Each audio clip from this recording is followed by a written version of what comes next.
Hello, everybody. I want to welcome you to another Tuesday Talk presented by Always United. I'm Liz Anders. I'm the chair of Always United this year. If you've been here before, you know how this thing works. There's a column on your screen that allows you to make comments. Anybody who's here, if you're comfortable with doing so, we would like you to say who you are and let us know if you're a member of Always United. If you're not, we sure like to have you join us. Today, we have a special program. We're very honored to have Walter Edgar here with us.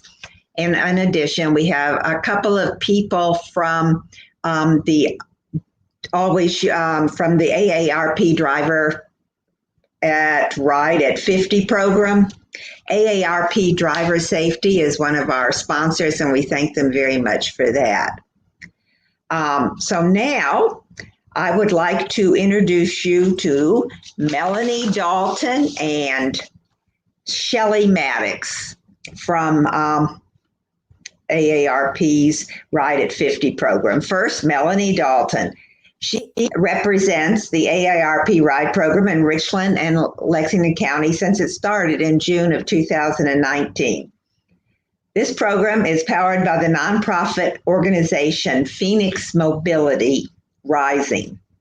Prior to joining Phoenix, Melanie relocated from Canada to Colombia, and we hope she's warmer here, to start up a new business in the retail wellness industry. She lives in Lexington, and she has been engaged with the community in both Richland and Lexington County. And we are very happy to have her with us today. Shelley Maddox moved to Columbia in the summer of 2016 when she began studying for her doctoral program at USC. She's a classically trained musician, and she sings with the Chancel Choir at Eastminster Presbyterian Church. That was where she met Melanie, and she has now joined the team at Phoenix Mobility as the Community Resource Coordinator. So we're very happy to have her with us today, and they're going to tell us something about the AARP Ride at 50 program that's been a pilot program here in Columbia for the whole country. So we're very pleased to have them. All right. Well, thank you, Liz. We appreciate that. So Shelley and I are here today to just share a little bit of updated information with you, and as well, of course, to answer any of your questions. So first, of course, I always want to say thank you for providing us with this opportunity to update you about the AARP Ride at 50 Plus program, which many of you probably know is a one-stop shop for transportation options in Richland and Lexington counties. Now, a quick review for you.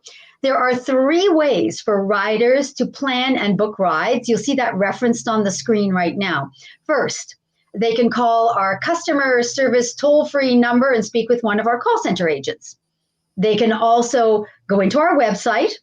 So by clicking on that link that you see right in the middle of the page. And third, they can tap by downloading our Phoenix app. You see that at the bottom right-hand side on any smart device. Riders are able to see available options. They can make their decisions, book and pay for rides all in one place. That's what the program does.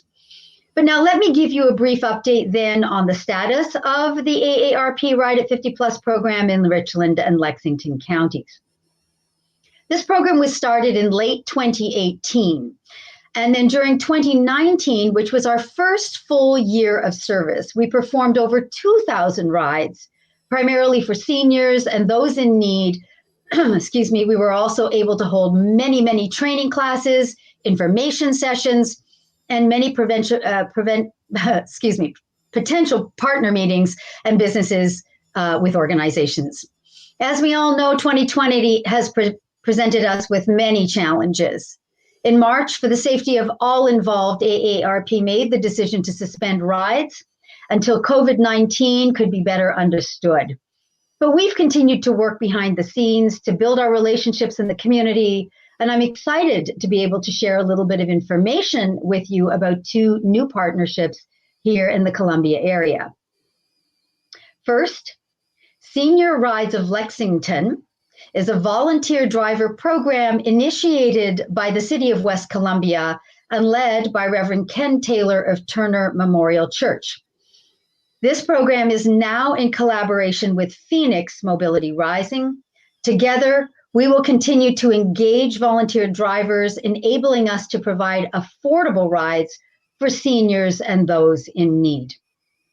Second, and you'll see on the right-hand side of your screen, we are now onboarding and training employees of Prisma Health in the use of the AARP Ride at 50 Plus program for patient transportation. This will enhance transportation options, leading to an improvement in health standings and bring access to care to the Midlands. These two partnerships are a huge move forward for the AARP Ride at 50 Plus program. And so now, as we relaunch rides, we will be bringing positive outcomes to the Midlands, both the opportunity for volunteer drivers to give back to our community and the ability to provide access to medical care for those in need.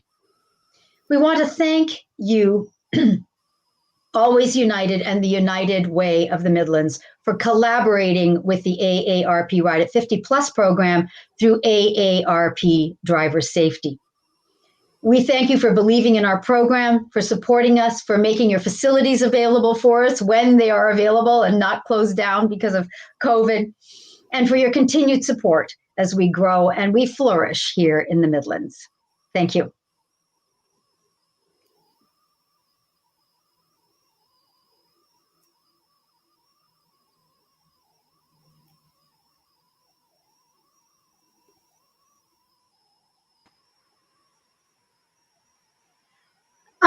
I thank you very much, Melanie and Shelley, for doing that presentations for us. You've been a lot of fun to work with. The program has been really good. And I had one question. Is there a charge for using the service?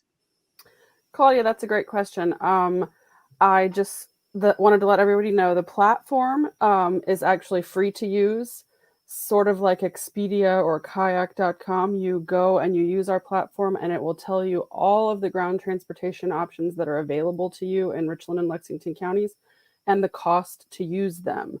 So the providers set the rates, but it's free to book on, it's free to use the platform. All you pay for is the cost of the ride. Sorry, go ahead. Go ahead. No, go ahead. I was going to say, I actually pulled up a sample ride. It's about 5 miles from the VA hospital down to the United Way office on Blanding Street. And so some sample ride costs would be right now, if you were going to take public transit, the bus is free. You could use one of our volunteer drivers that Melanie mentioned for just under $3. You could use a taxi or a Lyft for about $14. If you need a little bit of extra TLC, if you're in a wheelchair or you require assistance in and out of the vehicle, we have a provider that could take you for just over $18. So it gives you all the options that are available, most of the options that are available through just going to individual applications. It saves you a lot of time and effort. And then if somebody needs to call in to get help, that's a very nice thing to do too. So correct. Yes. Most of our users do take advantage of the call center instead of using the internet. For sure. That's true. Well, we thank you. And I know if people have more questions, if they will just put them in the chat, or they can contact you for more questions. Just look up, so Ride Columbia? Yes, aarp.org/Ride Columbia. Columbia. Okay. Thank you so much. Thank you. Well, I am so now happy to be able to get to talk with and introduce you to Walter Edgar, who's our featured speaker today. I'm so happy that he can be with us. We were going to do this live back last spring, but COVID took care of all of that. And Walter, thank you for being here, and just a little bit of your background for our viewers. In 2000, Walter retired from USC after teaching history at the University of South Carolina. Born in Mobile, Alabama, he did his undergraduate work at Davidson College and his graduate work at University of South Carolina. He was editor-in-chief of the South Carolina Encyclopedia in 2006 and the author of a South Carolina history in 1998, Partisans and Redcoats in 2001. He's the host of Walter Edgar's Journal and South Carolina from A to Z on South Carolina Public Radio. And in 2008, he was inducted into the South Carolina Hall of Fame. He's married to Neela Danforth, and they have 4 daughters and 5 grandchildren. He's an avid gardener and played a pretty wicked game of squash until COVID closed down the courts. So I'm very happy to be able to say thank you again for being here. We look forward to you telling us about your journey that was not expected. And we are so glad that you are a transplanted South Carolinian. So, Thank you. Thank you, Walter. And if people want to ask you questions, you put them in the chat and you'll be answering them towards the end of your talk, right? Yes, I'd be more than happy to have questions at the end of the talk. Thank you, sir. Our comments, when you talk about South Carolina, somebody always wants to challenge, and that's okay. I know Steve and Debbie Ham are in on this, and I expect Steve to ask a question. Okay. All right. Well, it wasn't in the plan. How did I get from Mobile, Alabama to Columbia, South Carolina, teaching history? I used to advise young high school students because they always want to know about how can you be a historian? And I said, today, certainly in the 21st century, young people, whether they're college graduates or high school graduates, always seem to have a 5-year plan. I'm going to do this, I'm going to go to graduate school, then I'm going to get a job, so forth and so on. Life isn't always that simple. And then I would tell them my story. As Claudia said, I'm native of Mobile, Alabama. I went off to Davidson College from an undergraduate school. That was my dad's alma mater. And I was a pre-med major. The plan was this 17-year-old, when I went off to college, I went to study pre-med because our family pediatrician, an old family friend, said, I want you to major in pre-med. Davidson's got a great pre-med program. And when you get through med school, at the University of Alabama Med School, of course, and come back home and you take over my practice. That was the plan. Well, that was the plan for 1 semester. When I hit 2nd semester chemistry, things were not going well. I was carrying a D by the skin of my teeth. And my chemistry professor, who was also the director of the pre-med program, said, Mr. Edgar, if you drop pre-med, you will pass the course. Now, I guess that's probably illegal today, but I said, yes, sir, I think that's a pretty good deal. I wished I'd started off with biology. He said, 2nd semester chemistry is the weeder course for the pre-med program, and Walter got weeded out. Now, how do you communicate that with parents back in the 1960s? Spring of 62. I called my parents long distance, and remember, long distance calls were expensive in those days. No free programs. So talking it over with my parents, I tried to let them down gently. And I did it by saying, I don't think I really want to be a pre-med major. I think I would like to study history. And there was this dead silence. My father was a businessman. And the silence lasted for a while. And then my mother said, well, tell us, son, what are you going to do with the history degree? Well, why history? Well, I said, first of all, I'm not doing very well in pre-med. And I was very honest with them about that. And I said, I'm really disappointed because I thought things would work out. My plan and Dr. Vaughn Adams' plan would work out. But, I've always loved history. and more importantly, in taking the required freshman history class, which everybody at Davidson had to do then, I'm pushing an A. I not only like it, but I'm doing well at it. And so they were accepting that because I had grown up in a family where history was part of everyday conversation. Maybe it was part of growing up in an old town. But anyway, my love of history and my two grandmothers kind of came to the rescue on this, said, of course the boy loves history. Let him do it. And then changed the major, got to be my junior year. Son, are you thinking about going to law school? I've talked to my friends and, go to the University of Alabama and then come back home and mention several law firms I could go to work for. Well, I had thought about law school. I had not even considered going to a doctoral program. And Davidson had several political science courses that were basically pre-law. You prepared briefs and all of that. And the kindest word I could say about it, I love the professor, but the courses were so boring. I just didn't think I could face it. And then my faculty advisor for history majors and my unofficial advisor, who was the late Chalmers Davidson, said, Walter, you really ought to go to graduate school and get a PhD in history. So I applied to graduate schools, the ones that they had all suggested. Initially, USC was not on the list. It was on the list because Chalmers Davidson said, that program is growing. You just ought to give it a shot.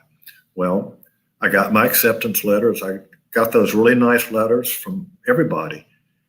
But the one from the University of South Carolina was followed up with an offer of a graduate assistantship, $1,800 a year, plus free room and free tuition. I'm sorry, it was not free tuition. It cost me $10 a course to take graduate courses. That made the decision for me. I finished my graduate program in 4 years. The Army I went through ROTC at Davidson. I had a 4-year deferment to finish my doctoral program. The people in the history department knew that. I did things a lot of graduate students had not done at that time. I took courses during the summer so that I could complete my degree before I went in the service. Well, the Army didn't know exactly what to do with a PhD in colonial history because that had been my major. So I had an interesting career. Fort Polk, Louisiana, Quang Tri Province, Vietnam. And while I was overseas, George Rogers, who had been my dissertation director at Carolina, said, there's a program, a postdoctoral program you really ought to think about looking into. And it was the program that funded the papers of famous Americans, Henry Lawrence, Thomas Jefferson, Daniel Webster, and the like. It was a postdoctoral fellowship, very, very generous. And so I applied, and the application had two parts to it. I did the usual application, but then the applicant was supposed to list in order of preference which papers he wanted to go to. I could say he or she, but in those days, it seems like everybody that program was a he. I said, I want to, in order, Daniel Webster, Thomas Jefferson, Henry Lawrence. Daniel Webster, because I had met Charles Wilsey at several historical conventions, fascinating character. And I thought, it would be nice to live outside the South. Well, I made that choice. And then it turns out the various papers, the funded papers by the Historical Commission, got their choice. The Lawrence papers had first choice. I came back to Columbia, South Carolina, and it was like being Burr Rabbit in the briar patch. When that fellowship was up, I worked briefly for the South Carolina House Committee on Historical Research, and then the history department offered me a job. It's like Burr Rabbit in the Briar Patch. Until 1975, I taught colonial history, revolutionary history, and obviously it was actually sophomore history in those days. History 201 and 202.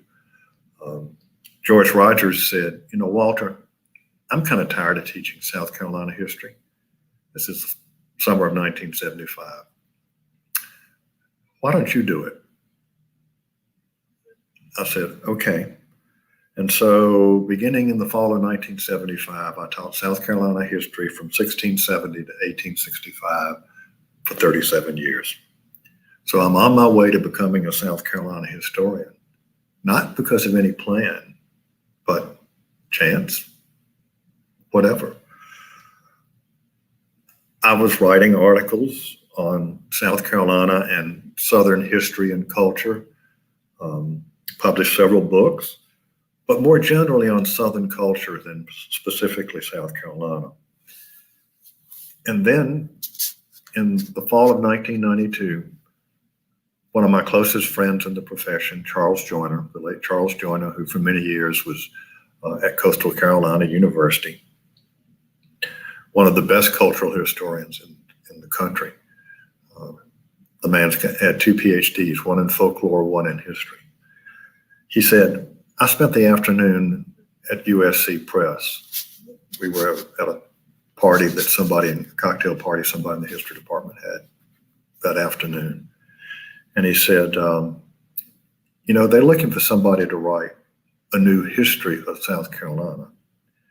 And I said, oh, that's interesting. He said, well, I told him you're the man for the job. And I said, I think that's fine. I thought it was cocktail party chatter, Chaz, that's fine. The next day I did get a call from the University Press, and it was a serious question. I thought it over for a day, and then I said, yes. And after I said yes, I remember sitting down and thinking and talking it over with my late wife and some close friends. What in the heck have I gotten myself into? I felt like the old cartoons we used to watch as kids, where you're walking down the street, the character's walking down the street, and there's either a big piano being hoisted to a second floor somewhere, and it's getting ready to break, or the safe is going to fall. I mean, after all, there's a reason there hasn't been a history of South Carolina written in more than a half a century, since D.D. Wallace's 4 volumes in the 1930s. George Rogers, my mentor, my dissertation director, said quite simply, Walter, this is what you've been training for all your career. You just didn't know it. Now, writing in nonfiction is in some ways different from fiction, and in some ways similar. It's different in that the end product has to be documented and based upon research. Now, some writers of fiction do historical research, but they don't have to document it. Your reading helps shape what you write. And I think about my friends who have been authors, the late Pat Conroy, the late Winston Groom, Mary Alice Monroe, the poet Marjorie Wentworth. They're constantly reading, constantly expanding their knowledge. And in some ways, that's similar in what the world of South Carolina's past and the present world of what I'd immersed myself in for 25 years. So in effect, I have been reading about South Carolina history. I have been writing about South Carolina history. I have been talking about South Carolina history, working with friends, local museums. So it had become my world. Now, the process of writing the history, when I figured out what I decided to do, I was pretty, take a deep breath. The first thing I did was I reread 800 books. Now that sounds Whoa, big deal. Did he really read them? Well, I had taken a speed reading course right after I got out of the Army. And speed reading, it sometimes would drive people crazy. Somebody give me a document to look at, and I'd hand it back to them and say, blah, blah, blah. How did you do that? I speed read. So I speed read those books. I had 4 organized file drawers of notes that I've been taking over the years.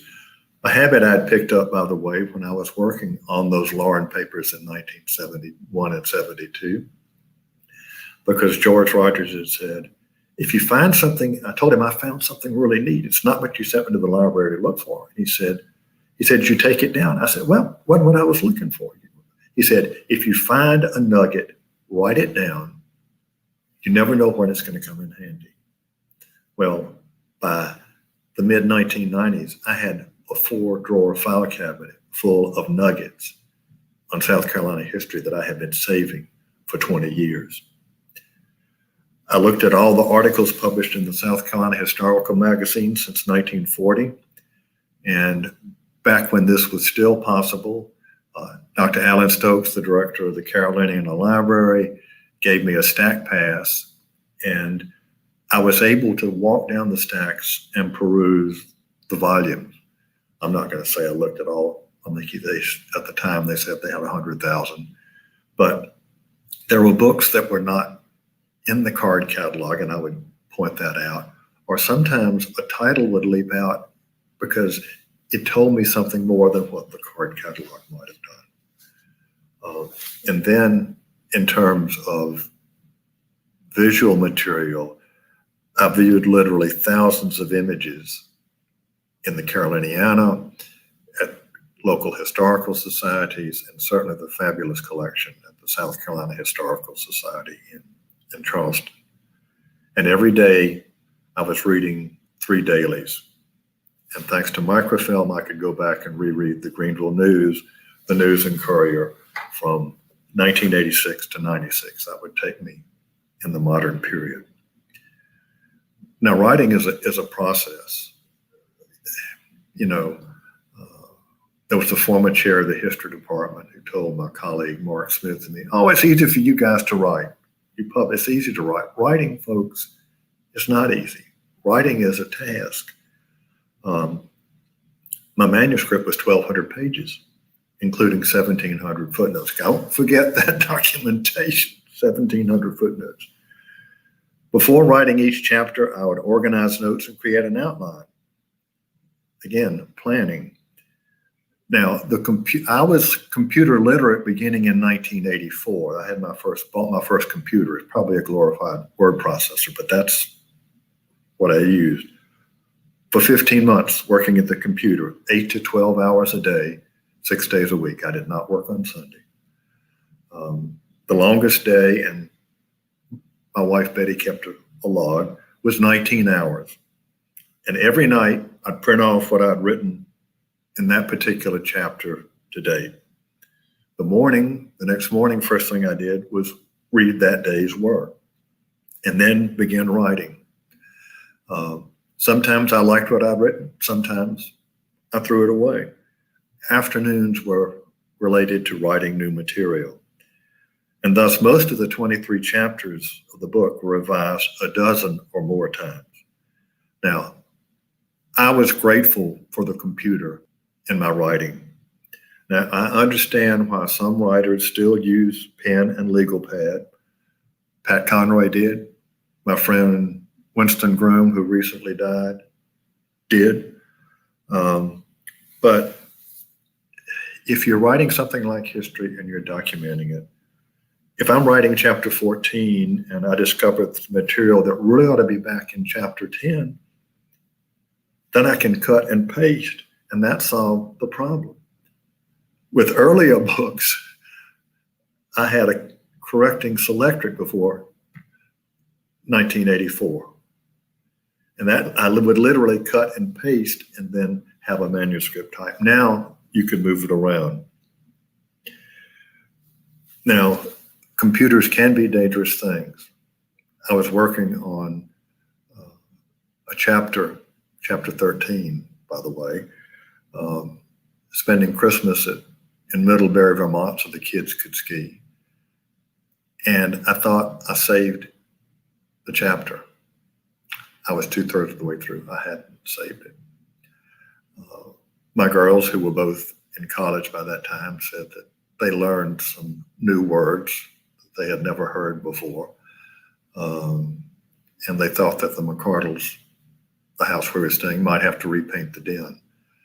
But I was able to recover. And I often thought it was appropriate. This was the chapter on the Civil War. That happened in a northern clime when it was being written. Publication came in 1998, and it was received. The reception was fabulous.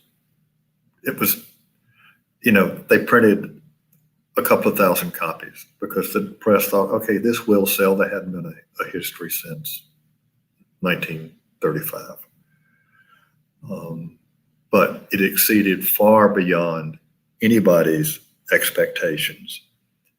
And that history led me to doing the play-by-play, as public radio called it in those days, the debate over taking the Confederate flag down from the State House, and the reception to that, my commentary with Tom Fowler, who then was the vice president for radio at ETV, the ETV network, said, people like that commentary. Why don't we do a show?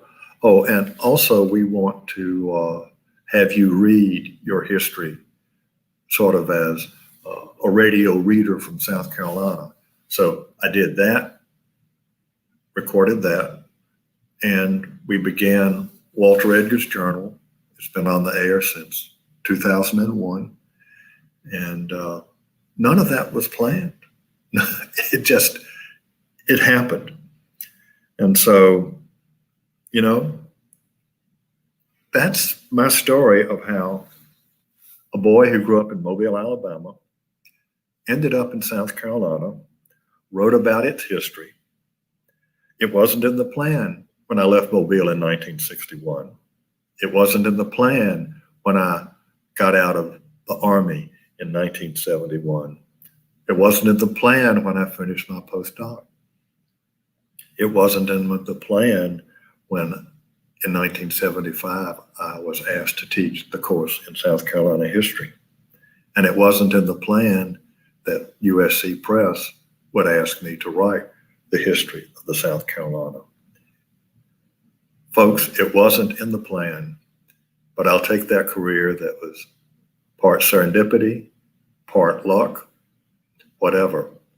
I've enjoyed every minute of it, and I love sharing the history of my adopted state with natives and with newcomers. As Chaz would say, the Benyas and the Cumyas. You're a Cumya. And as I will have told more than one Benya who said, well, you're not born here. And I said, you were lucky to be born here. And one particular person, I told him it was by accident you were born here. I chose to make South Carolina my home, and I'm glad that I did. I'll now be happy to take any questions or comments from the audience. Walter, that's certainly a fascinating journey you had, and as I said earlier, we're glad to have you here. In fact, I brought this out of my bookshelf to say I really, that makes for some good information and going that way. But another thing in this journey is COVID for you. You've been kind of sequestered for a while. With this, I wondered if you had any kind of new project that you're working on while you're at home. Any special? I do. I've had several projects that I have been working on that were sort of easy. The USC Press has begun issuing selections from the encyclopedia that are topical. One on the Revolution, one on African Americans, one on South Carolina women. I've been the editor for that new series of publications, and so I've done introductions for those. Those were easy. I do have underway a project that actually started last December. I agreed with a former student of mine, Brent Morris, who teaches at USC Beaufort, to write a new history of South Carolina, not the whole thing, but South Carolina since World War II.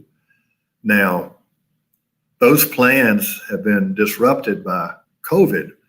I can't go to Charleston to research. There's a lot of stuff online, but I can't go to the Caroliniana Library.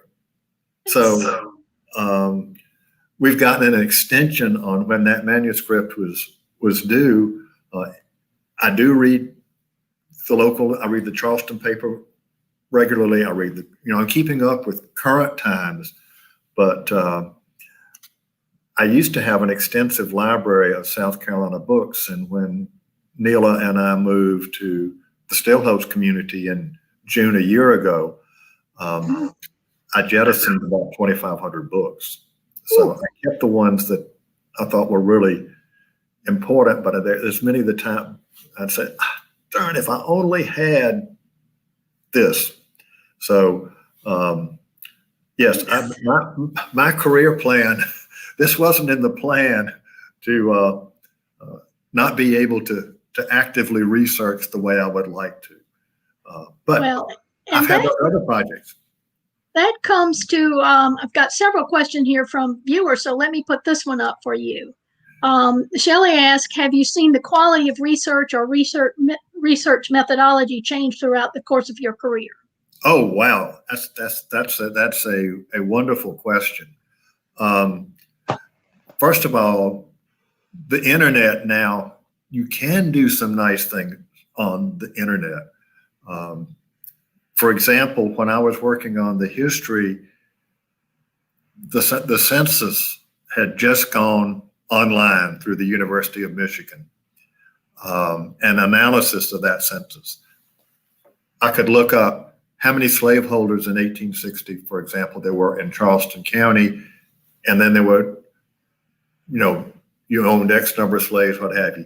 Prior to that information going online, you had to go to the state archives and count, pull the census and count. And you invariably missed things, because what the Michigan study did was it listed every individual, and hey, all of a sudden I found out that John Smith not only lived in Charleston County, but he owned land in Aiken, and he owned land in Florence and wherever. So it opened up a whole new avenue of research. There were not a lot of other documents online in the 1990s. They are now. Most major research libraries that I want to use, the Caroliniana, the South Carolina Historical Society, have begun to put their documents online. Not everything, and that's most of the things that are going online are their older collections. So for my history since 1946, that doesn't. It's a little different. Different there. And then historians have begun to use illustrations, maps, charts, things that they didn't use much before the 1990s. A lot of illustrations. I think most histories that cross over to the general audience are reader friendly. A lot of the old ones weren't. Just a lot of black print. Okay. Well, and that leads me to a question that I was going to ask you a little later. So many of us, and especially with our Always United group, we are, baby boomers and maybe older, some a little younger. And we're thinking about our families and family histories. Do you have any tidbits you might give us as we talk about how do we keep our family's histories alive? I know I've got information way back on my family, but I'm not sure how do I keep those stories alive for my children, grandchildren, Well, nephews and nieces? Claudia, that's an excellent question, and that's actually something Neela and I have done during the COVID experience. Is we have organized, both of us have organized what family papers we have. Oh, I mean, literally organized them. Correspondence with my father. And she's done the same thing, especially with photographs. One of the frustrating things for a historian, and it doesn't happen as much now, but it used to. Somebody call, I've got this one box of wonderful old photographs, and then I would say, well, who are they? yes. That is something that today.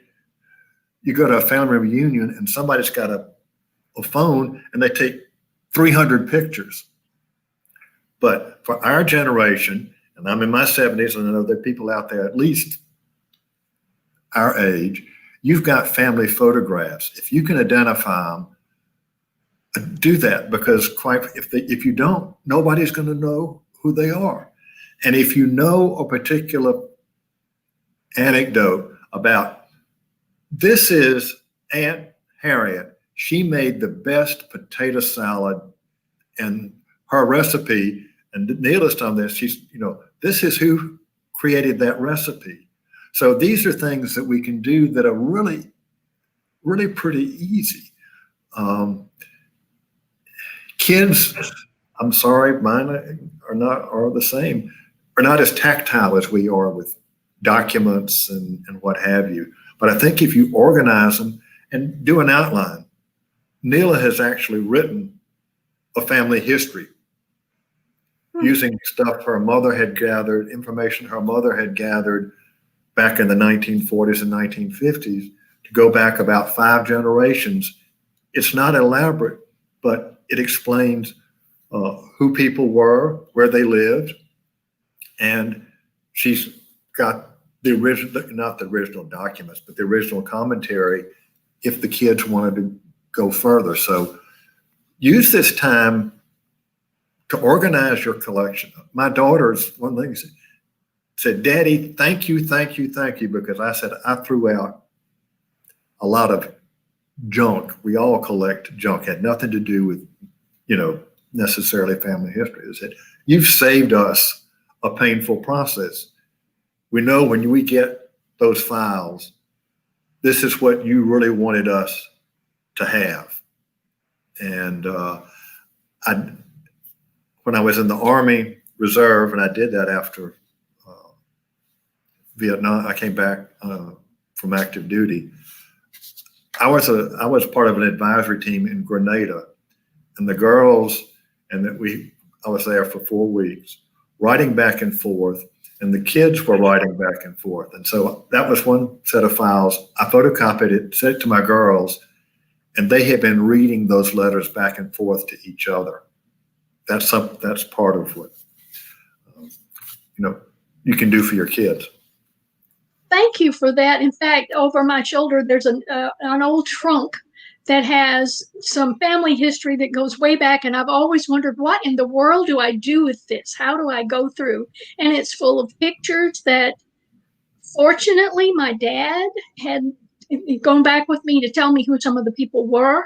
So thank you for those. I'm sure there are plenty of us in the audience who have that same situation. Really appreciate that guidance. Okay. I'm going to change a little direction on you from a question from John David Spade. Whoops, let me get this to come up. How do you feel about those wanting to tear down Confederate monuments? John, that is, I don't want to say a loaded question, but it's a question that everybody is facing. I'm actually serving on a committee at the University of South Carolina that's been tasked to look at the names of all buildings on campus. You can't erase the past, but you need to understand what the past meant to different folks. Years ago, I was on a committee of the State House grounds. There was a group of civilians, as Senator John Corson said, to advise monuments. And even back then, this was in the 90s, early 90s, I said, you know, some of these statues really need an explanation plaque beside them. And it was, we're not going to worry about that. In South Carolina, you can't tear down a Confederate monument. There's something called the Heritage Act that says you can't do that.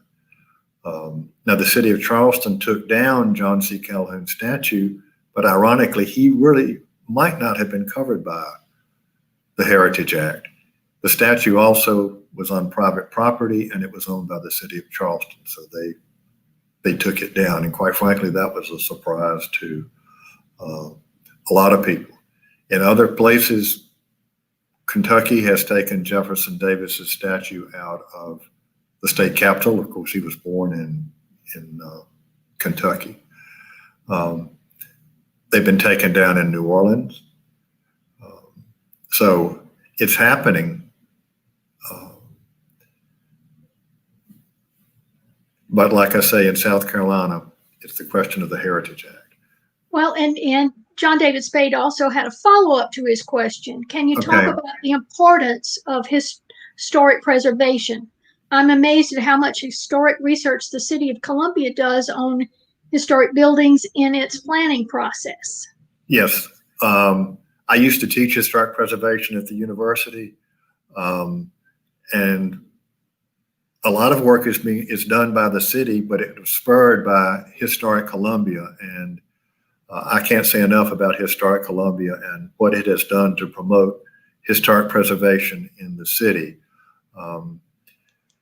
We know, sadly, that by the 70s, the city of Columbia had allowed more of its historic landscape to be destroyed since 1865 than General Sherman burned in 1865. But when you think of historic preservation, you're not just thinking necessarily about the Robert Mills House or the state capitol. You're thinking about the commercial structures on Main Street. Look at the way things have, you know, our Main Street actually looks pretty good. It's a 19th century landscape. There have been some intrusions, but there's been also a lot of restoration. And I think the fact that the city of Columbia does have historic neighborhoods, and it does what it can to protect the built environment. Because if, you know, we don't want to become a Levittown or, I don't know, don't want to, well, there are a lot of towns where there's no there. And in Columbia, you can still see a part of our built past. That's part of our history. Okay, and actually I have another question I'm going to have to read to you. It came in a slightly different way. And Melanie asked, how has your passion with history influenced your personal life? How has history, your passion with history or for history? Passion with history of my own life? Yes. I think it's how I got involved in historic preservation early on. My mother was involved in the early preservation movements in Mobile, Alabama, as they were leveling things, you know, urbanly renewing the city. And I was got involved with Historic Columbia here. And I wanted my children to like history, love history like I did. And I took them on historic tours. And I can remember after coming back from Williamsburg, I heard this thing from the back seat. If I hear the term 18th century again, I'm going to throw up. Oh, no. That was my daughter, who went to Davidson and majored in French, and then French literature, and she said, you know, I really wish I'd taken more history courses to go with my. I said, well, dear, you had your chance. You didn't want any history. And another part of Melanie's question is, you've done so much and learned so much about South Carolina. Is there one interesting or surprising thing you've learned that just really sticks with you that you went, whoa, that's. I think the thing that surprised me most when I was writing the history was South Carolina history from 1875 to 1900 pretty much was just, actually I should say till the rise of Van Tillman, was just nothing happened then. A whole new South Carolina developed, actually two South Carolinas, a black South Carolina and a white South Carolina coalesced separately between 1875 and 1890. It's what the railroad did to small towns, what cotton did, what the introduction of tobacco, the railroads. It's a story that nobody paid much attention to. That's also when you see this in both black and white communities, the rise of civic, fraternal, social organizations that stayed with us for a century and were very much an integral part of those communities. So not one particular event, but sort of rediscovering that period of South Carolina history, or really for most historians, discovering it for the first time. Well, and thank you. And I think this probably will have to be our last question, but Hayes asked, what is your assessment of the quality of South Carolina and U.S. history as currently taught in the state's public K-12 schools? Since, as we say at public radio, since we are a family program, I cannot say what I really think of the state of U.S. history. It's something that those of us who are involved with organizations like the South Carolina Historical Society, I'm on the board of Colonial Williamsburg, excuse me, it's something we wrestle with. There are U.S. history textbooks being published now, used in schools that begin U.S. history with 1877. Oh my. Yes, yeah.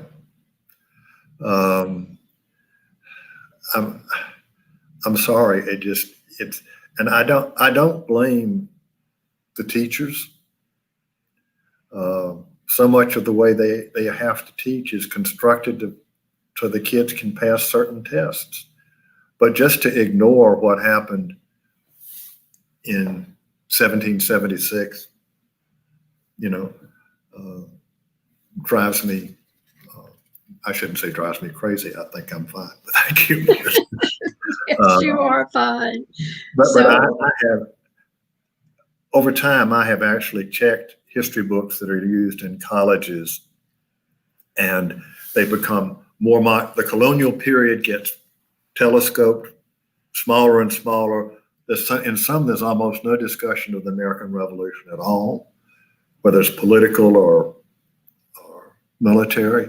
And then people just hop, skip, and jump as fast as they can into the 20th century. So, well, go ahead. No, I was going to say, maybe what we can do is wrap up with a question on what would you suggest that as viewers and probably South Carolinians here do to encourage deeper, more researched and deliberate history study? All right. Claudia, that is a wonderful question, because in many of our communities, the folks who promote and encourage history are local organizations. Historic Columbia here, the South Carolina Historical Society in Charleston. One of my real concerns with COVID has been its impact on these smaller cultural organizations. And so they're going to need private support. I'm not raising money for anybody, but they're going to need our support, whether it's volunteer or financial, because if they disappear, they are key to their community's past. And therefore, as I tell folks, if you want to study American history, you can study Columbia history, you can study Greenville history, you can connect. Everything comes back to South Carolina sooner or later. And those local organizations, I worry about their future because I think that their history, that and support your grandchildren's teachers. If they have programs where you could get involved, help. Some teachers have their students write family histories. Don't be shy and don't make it all wonderful history. If you've got a horse thief in the family, hey, you may have a history that everybody wants to share. And by the way, we've all got those. Mhm. So anyway, support the folks who are doing their best. Well, thank you. And I think we should put a shameless plug then in your book about South Carolina's connection to the Revolution. Thank Yes. you. And the exact title is escaping me right now. I apologize. Oh, that's okay. What is it? Well, Claudia, just like everything else, you can trace it all back to South Carolina. Yes, you That's can. what I've learned. Okay. Yes. Thank you so much. And Liz, I'm going to add you to us. Okay, thank you. Thank you so much, Walter. We really appreciate it. That was just wonderful. And I hope maybe we can get you back again to talk about another subject or, more history of South Carolina another time. By the way, when we were practicing for this session, Walter said that if any of our watchers had books that Walter had written and would like to get him to sign them, you could take them to Adina, at the United Way office. And after a week or so, she would let Walter know, and he said he would be happy to come in and sign those books for our listeners. I'm going to suggest that you email Adina or Always United at ua.org. And I think we'll put that up a little later on this if you want to do that so she can arrange all that so that it's easy for anybody out there. Okay. We'll put that up there. So I also want to thank our Phoenix Mobility people, the representatives that came from AARP Driver Safety, who is our great sponsor, and we really appreciate that. Also, I think Claudia would have access, or Adina will have access to numbers or emails where you could contact them if you want more information about the Rider 50 program. That's my puppy barking. And Adina, would you put up the slide about our next Always United Tuesday Talks? All right, so the next one is November 10th with Debbie Howard, the caregiver journey. And this should be really interesting because all of us are either going to need care or we're going to have people that we need to care for. And she's going to talk a lot about that. Claudia, do you want to add something?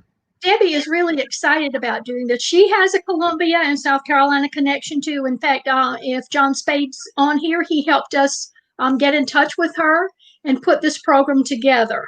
Debbie's really going to talk. This is not just for those of us who are looking at what happens if I need care. It's your adult children, how you get together and talk about the things that you want to happen. So it really is a family type program. And she also has ways she'll talk about where your workplaces can get involved in looking at the kind of caregiving that may need to take place for their younger employees taking care of parents or grandparents. So we encourage you to sign up on November 10th and spread that word. It would be something that the whole family could get together and watch. So we really hope you'll do that with us. So, and okay. Well, thank you all again. I think we'll turn it over to Adina now. Mm-hmm. Yep. And it's always a pleasure to see you guys. Hello. I am Adina. I am the director of Always United, and like Liz and Claudia said, if you are interested in having Walter Edgar sign your book, please email at alwaysunited@ua.org. I'll be the one answering that email, and just let me know, and we can figure out how you can drop off the book at the United Way of the Midlands office, and then we can get Walter to sign it for you. We are Always United is a typically late career retiree program that's part of United Way of the Midlands that works on continuing that community work that so many of us are doing, providing that community and just providing volunteer and a way to continue to support the Midlands community. And so if you are interested, you can just email again, alwaysunited@ua.org. And you can also learn more about Always United at alwaysunited.org. If you are also interested in hearing more about our next Tuesday talk, you can email me at alwaysunited@ua.org.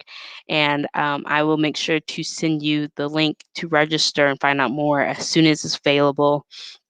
And Debbie Howard, who wrote the book and who's giving our talk for the caregiver journey, she will be giving away 3 company programs.